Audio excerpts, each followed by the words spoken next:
Guys welcome back to my channel. आज की इस वीडियो में मैं आप सबको लेके चलने वाली हूँ yoga capital of the world Rishikesh, जिसे गढ़वाल हिमालय के गेटवे के रूप में भी जाना जाता है।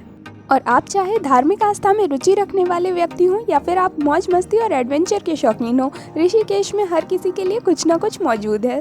और यही कारण है कि हर साल देश विदेश से आए पर्यटकों का यहाँ जमावड़ा लगा रहता है। एंड गाइस, ऋषिकेश को तीर्थ यात्रा वाले शहर के रूप में जाना जाता है क्योंकि ये जगह हिंदुओं के सबसे पवित्र स्थानों में से एक है। क्योंकि यहाँ गंगा नदी का पवित्र तट स्थित है, इसलिए ये जगह हमेशा से ही साधु संतों का केंद्र रही है और आध्यात्मिकता, योग, ध्यान और आयुर्वेद की शिक्षा के लिए यहाँ कई आश्रम बनाए गए हैं। हालांकि पिछले कुछ सालों में ऋषिकेश को एक एडवेंचर स्पोर्ट्स के केंद्र के रूप में विकसित किया गया है, क्योंकि यहाँ पे white water rafting, bungee jumping, flying fox, mountain biking और कैंपिंग जैसी एडवेंचरस एक्टिविटीज़ के विकल्प मौजूद हैं।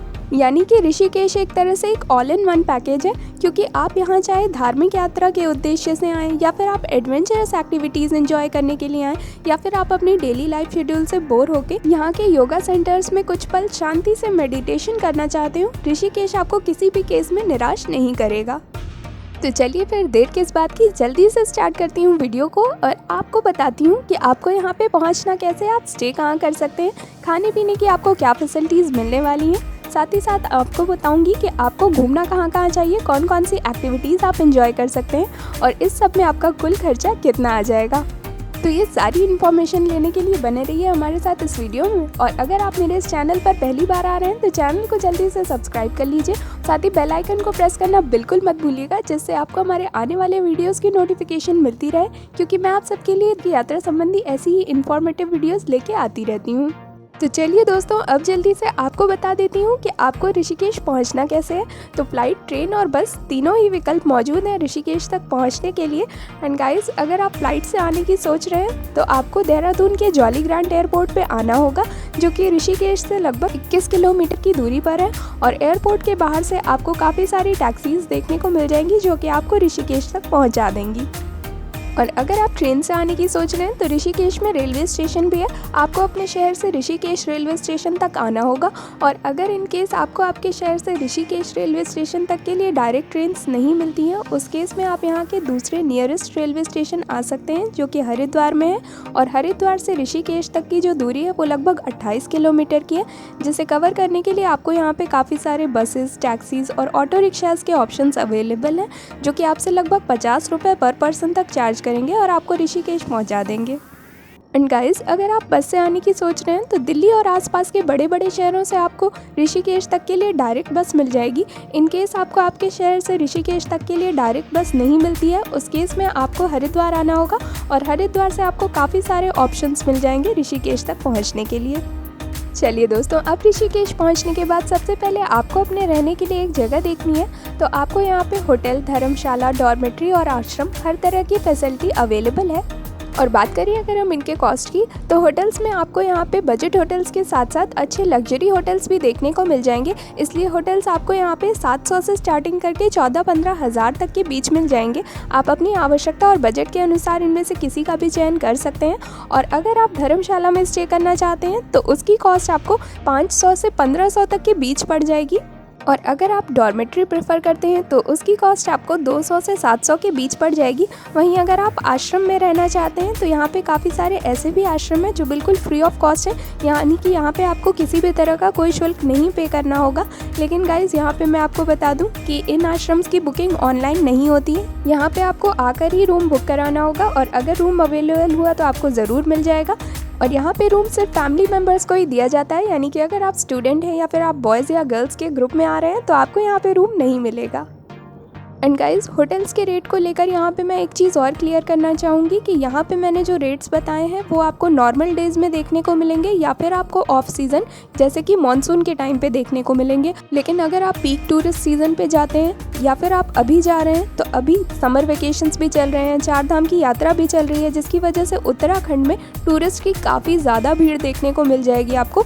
इसलिए होटल्स की वहाँ पे शॉर्टेज हो गई है और जो होटल्स मिल भी रहे हैं उनकी भी रेट्स काफ़ी ज़्यादा हाई हैं। इसलिए इस टाइम पे आपको वहाँ पे 2,500-3 हज़ार के नीचे कोई भी होटल देखने को नहीं मिलेगा। सस्ते से सस्ते होटल भी इस समय 2,500-3 हज़ार तक चार्ज कर रहे हैं। ऐसे में मेरा सजेशन आपको ये रहेगा कि आप जिस भी समय ऋषिकेश जाने की प्लानिंग करें, होटल्स के रेट का आपको विशेष ध्यान रखना चाहिए, क्योंकि होटल्स के रेट यहाँ कभी भी फिक्स नहीं रहते हैं, ये फ्लक्चुएट होते रहते हैं।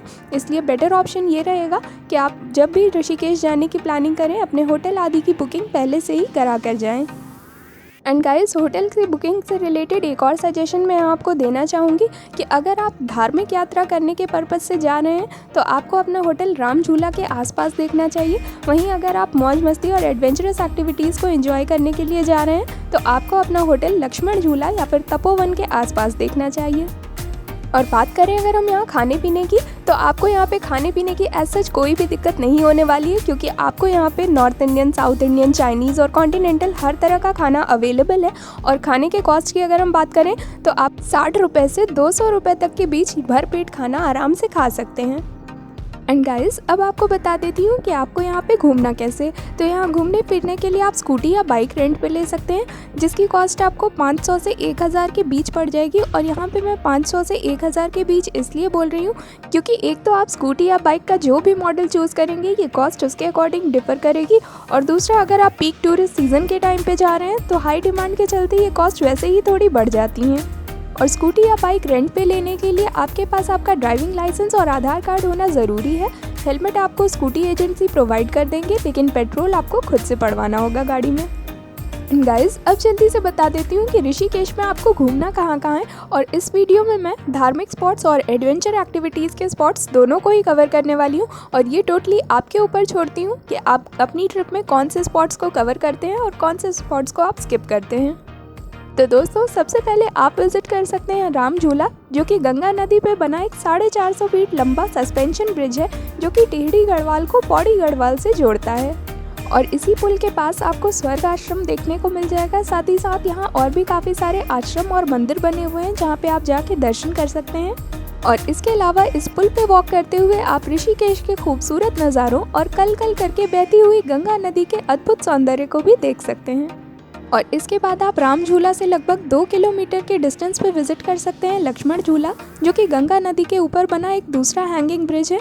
और लोहे से बना ये 450 फीट लंबा पुल टिहरी गढ़वाल जिले के तपोवन और पौड़ी गढ़वाल जिले के जोंक को जोड़ता है। यहाँ के बारे में ऐसी मान्यता है कि भगवान राम के छोटे भाई भगवान लक्ष्मण ने इसी स्थान पर गंगा नदी को पार किया था, जहाँ अब ये पुल पर्यटकों के देखने के लिए बनाया गया है। और यहाँ लक्ष्मण झूला के पास भी काफ़ी सारे मंदिर बने हुए हैं, जिनमें से 13 मंजिला मंदिर पर्यटकों के बीच काफ़ी ज़्यादा पॉपुलर है। और ये मंदिर 13 फ्लोर का है और हर फ्लोर पे अलग अलग भगवानों के आप दर्शन कर सकते हैं। इसके अलावा इस मंदिर की छत से आप सूर्योदय और सूर्यास्त का एक बेहतरीन व्यू देख सकते हैं। एंड इसके बाद गाइस, आप लक्ष्मण झूला से लगभग 6 किलोमीटर के डिस्टेंस पे विजिट कर सकते हैं नीर वाटरफॉल, जो कि एक बहुत ही खूबसूरत झरना है जिसका पानी काफ़ी ठंडा होता है। तो अगर आप चाहें तो झरने में नहाने का मज़ा भी ले सकते हैं। यहाँ पे चेंजिंग रूम्स भी बने हुए हैं, तो आपको किसी भी तरह की कोई प्रॉब्लम नहीं होगी। इसके साथ ही यहाँ कुछ शॉप्स भी बनी हुई हैं जिनमें आप चाय, कॉफ़ी, मैगी, कोल्ड ड्रिंक वगैरह लेके खा सकते हैं, लेकिन आपको यहाँ पे गंदगी बिल्कुल नहीं फैलानी है। इसके अलावा दोस्तों, यहाँ झरने के आसपास आपको कुछ खूबसूरत तितलियाँ भी उड़ती हुई देखने को मिल जाएंगी, तो आप अपने साथ अपना कैमरा ले जाना बिल्कुल मत भूलिएगा। और बात करें अगर हम इस झरने के टाइमिंग और एंट्री फीस के बारे में, तो सुबह के 8 बजे से शाम के 6 बजे तक ये झरना पर्यटकों के लिए खुला रहता है।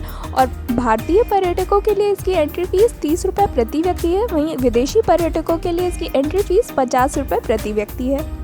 और इसके बाद आप नीर वाटरफॉल से लगभग 4.5 किलोमीटर के डिस्टेंस पे विजिट कर सकते हैं पटना वाटरफॉल, जो कि एक बहुत ही ज़्यादा खूबसूरत झरना है। बिलीव मी गाइस, इस झरने को देखने के बाद आपको ऐसा लगेगा कि आपकी ऋषिकेश की यात्रा सफल हो गई।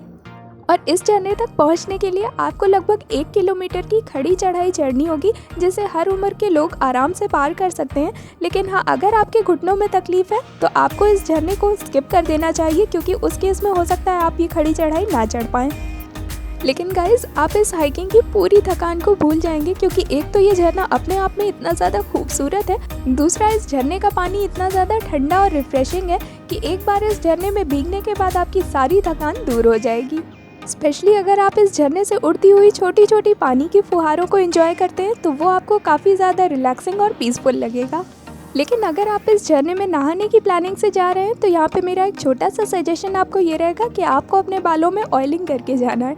आई नो ये थोड़ा वियर्ड सा सजेशन है, बट ऐसा सजेशन मैं इसलिए दे रही हूँ क्योंकि ये एक लाइमस्टोन वाटरफॉल है और इस झरने में नहाने के बाद आपके बाल काफ़ी ड्राई और रूखे से हो जाएंगे।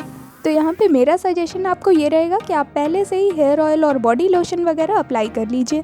एंड गाइज़ यहाँ पे चेंजिंग रूम की फैसिलिटी आपको अवेलेबल है, तो आपको उसके लिए परेशान होने की ज़रूरत नहीं है। इसके अलावा यहाँ कुछ शॉप्स भी बनी हुई हैं जिनमें आप स्नैक्स वगैरह एंजॉय कर सकते हैं। और बात करें अगर हम इस झरने की टाइमिंग और एंट्री फीस के बारे में, तो वैसे तो ये झरना 24/7 ओपन है, लेकिन मेरा सजेशन आपको ये रहेगा कि आपको यहाँ पे सुबह जल्दी आ जाना चाहिए। इससे आपके पास काफ़ी सारा टाइम रहेगा यहाँ एंजॉय करने के लिए, साथ ही आपको भीड़ भी कम मिलेगी। और इस झरने की एंट्री फीस 30 रुपये प्रति व्यक्ति है।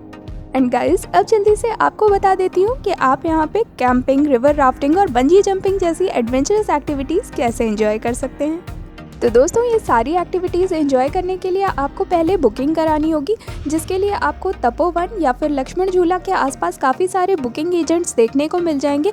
इसके अलावा आप जिस भी होटल में स्टे कर रहे हैं या फिर आपने जिनसे स्कूटी या बाइक रेंट पे ली है, आप उनसे भी बात कर सकते हैं। वो भी डेफिनेटली ये एक्टिविटीज़ कंडक्ट कराते होंगे, तो आप उनके थ्रू भी बुकिंग करा सकते हैं। और बात करें अगर हम इनके कॉस्ट की, तो आपको रिवर राफ्टिंग के लिए 400 से 1200 रुपये प्रति व्यक्ति तक पे करना पड़ सकता है। और यहाँ पे मैं 400 से 1200 इसलिए बता रही हूँ क्योंकि अलग अलग डिस्टेंस के अकॉर्डिंग इनके अलग अलग रेट्स होते हैं और मोस्टली टूरिस्ट 6 किलोमीटर और 12 किलोमीटर वाले राफ्टिंग सेशंस को ही प्रेफर करते हैं। और रिवर राफ्टिंग के लिए आपको आपका एजेंट खुद ही बुकिंग ऑफिस से राफ्टिंग पॉइंट तक लेके जाएगा, जो कि मोस्टली शिवपुरी में होता है या फिर ब्रह्मपुरी में होता है। और वहाँ पे पहले वो आपको सारे इंस्ट्रक्शंस देंगे कि आपको कौन कौन से सेफ्टी मेजर्स फॉलो करने चाहिए। आपको इन इंस्ट्रक्शंस को ध्यान से सुनना है और एज इट इज़ फॉलो करना है। एंड गाइस अगर आप कैंपिंग का मज़ा लेना चाहते हैं तो उसकी स्टार्टिंग 1000-1200 से हो जाती है। इसके बाद जैसे जैसे उसमें फैसिलिटीज़ बढ़ती जाती हैं वैसे वैसे उनके चार्जेस भी बढ़ते जाते हैं। और अगर आप बंजी जंपिंग करने में इंटरेस्टेड हैं तो जंपिंग हाइट्स की टीम बंजी जंपिंग और फ्लाइंग फॉक्स जैसी एडवेंचरस एक्टिविटीज़ के ऑप्शंस प्रोवाइड करती हैं और इसके अलावा आपको यहाँ पे सारे सेफ्टी मेजर्स प्रोवाइड किए जाएंगे। एंड गाइस अगर आप ऋषिकेश में हैं तो आपको बीटल्स आश्रम ज़रूर विजिट करना चाहिए। और यहाँ पे मैं आपको बता दूं कि स्टार्टिंग में इस आश्रम को महर्षि महेश योगी आश्रम के नाम से जाना जाता था। इसके बाद 1968 में बीटल्स द्वारा आश्रम का दौरा करने के बाद इस आश्रम का नाम बीटल्स रखा गया और ये आश्रम अब राजा जी नेशनल पार्क में स्थित एक इको फ्रेंडली टूरिस्ट अट्रैक्शन है। और गंगा नदी के पास स्थित होने की वजह से ये एक शांत वातावरण प्रदान करता है। यहाँ के शांत वातावरण में बैठ के लोग मेडिटेशन करते हैं। इसके अलावा प्रकृति की सैर, ट्रैकिंग और बर्ड वॉचिंग सेशंस भी पर्यटकों के आकर्षण का केंद्र है। और बीटल्स आश्रम में प्रवेश के लिए भारतीयों को 150 रुपये और विदेशी पर्यटकों को 600 रुपये का टिकट लेना पड़ता है। एंड गाइस इसके बाद आप विजिट कर सकते हैं ऋषिकुंड, जो कि एक प्राकृतिक गर्म पानी का तालाब है जिसे यहाँ पे एक पवित्र जल निकाय माना जाता है। मान्यता यह है कि यमुना नदी के आशीर्वाद के बाद एक ऋषि ने इस तालाब को पानी से भर दिया था। और यहाँ के स्थानीय लोगों का तो ये भी मानना है कि भगवान श्री राम ने अपने वनवास के दौरान इस कुंड में स्नान किया था और इस स्थान पर गंगा और यमुना एक दूसरे से मिलती हैं। इस तालाब में स्नान करना अपने आप में ही काफ़ी सुकून भरा होता है, इसलिए यही कारण है कि ऋषिकेश आने वाले पर्यटक ऋषिकुंड में स्नान जरूर करते हैं। एंड गाइस अगर आपने ऋषिकेश की गंगा आरती मिस कर दी तब तो आपकी ऋषिकेश की यात्रा अधूरी मानी जाएगी। इसलिए आपको जाना है गंगा नदी के तट पर स्थित त्रिवेणी घाट, जिसे 3 पवित्र नदियों गंगा, यमुना और सरस्वती के संगम का स्थान माना जाता है। इन नदियों को हिंदू धर्म में असाधारण रूप से पवित्र और शुद्ध माना जाता है और मान्यता है कि त्रिवेणी घाट के किनारे पवित्र जल में डुबकी लगाने से व्यक्ति का अंतर्मन शुद्ध हो जाता है और सभी पापों, चिंताओं और भय से मुक्ति मिल जाती है। एंड गाइस इस घाट पे शाम की आरती के दौरान आपको अद्भुत नज़ारा देखने को मिलेगा, जो कि डेफिनेटली आपको आध्यात्मिक शांति प्रदान करेगा। तो आपको एक बार यहाँ ज़रूर जाना चाहिए। और बात करें अगर हम आरती के टाइमिंग की, तो शाम को 6 बजे से ही आरती शुरू होती है, लेकिन मेरा सजेशन आपको ये रहेगा कि आरती के टाइमिंग से आपको थोड़ा पहले ही पहुँच जाना चाहिए ताकि आपको आगे जगह मिल सके, वरना बाद में यहाँ काफ़ी ज़्यादा भीड़ हो जाती है और पीछे से आपको कुछ भी साफ दिखाई नहीं देगा। एंड गाइस अब आ जाता है सबसे बड़ा सवाल कि आपको ऋषिकेश के लिए कितने दिन का ट्रिप प्लान करना चाहिए और कौन सा सबसे बेस्ट टाइम रहेगा ऋषिकेश विजिट करने के लिए। तो गाइस 2 से 3 दिन आपकी ऋषिकेश के ट्रिप के लिए सफिशिएंट रहेंगे। और वैसे तो ऋषिकेश आप साल भर में कभी भी विजिट कर सकते हैं, लेकिन अगर आप पर्टिकुलरली रिवर राफ्टिंग के पर्पज़ से यहाँ आ रहे हैं तो आपको मानसून के टाइम पे यहाँ आना अवॉइड करना चाहिए, क्योंकि उस टाइम पे गंगा नदी में पानी का फ्लो काफ़ी ज़्यादा होता है, जिसकी वजह से सेफ्टी पॉइंट ऑफ व्यू से रिवर राफ्टिंग बंद कर दी जाती है। एंड गाइस, बात करें अगर हम बजट की, तो नॉर्मल डेज में ऋषिकेश घूमने में आपको ऑन एन एवरेज 2 से 2,500 रुपये प्रति व्यक्ति तक का एक दिन का खर्चा आ जाएगा। लेकिन वहीं अगर आप पीक टूरिस्ट सीजन के टाइम पे जा रहे हैं तो ये मान के चलिए ये खर्चा आपका सीधे डबल हो जाने वाला है। उस केस में आपको लगभग 4500 रुपये प्रति व्यक्ति तक का एक दिन का खर्चा आ जाएगा। और इस बजट में मैंने आपके फ्लाइट, ट्रेन या बस के टिकट का किराया इंक्लूड नहीं किया है। और अगर आप यहाँ पे किसी भी तरह की एडवेंचरस एक्टिविटीज़ एंजॉय करते हैं तो उसका भी खर्च इसमें आपको अलग से ऐड करना पड़ेगा। इस बजट में मैंने सिर्फ आपके होटल, खाने पीने और स्कूटी रेंट का खर्चा इंक्लूड किया है। तो दोस्तों, उम्मीद करती हूँ आपको वीडियो पसंद आई होगी। वीडियो अच्छी लगी है तो वीडियो को लाइक कर दीजिए। साथ ही कमेंट बॉक्स में मुझे कमेंट करके बताइए कि आप और कौन कौन सी प्लेसेस पे घूमना चाहते हैं। और अगर आपके मन में किसी भी तरह की कोई क्वेरी है तो आप मुझे मेरे फेसबुक पेज या इंस्टाग्राम पेज पे फॉलो करके वहाँ अपनी क्वेरीज डायरेक्टली मुझसे पूछ सकते हैं। मैं वहाँ ज़रूर रिप्लाई करूँगी आपको। और मेरे फेसबुक पेज और इंस्टाग्राम पेज दोनों का ही लिंक आपको नीचे डिस्क्रिप्शन बॉक्स में देखने को मिल जाएगा। और मैं मिलूंगी जल्दी ही आप सबसे अगली वीडियो में एक और नई डेस्टिनेशन के साथ। Till then, stay happy, stay fit and keep travelling.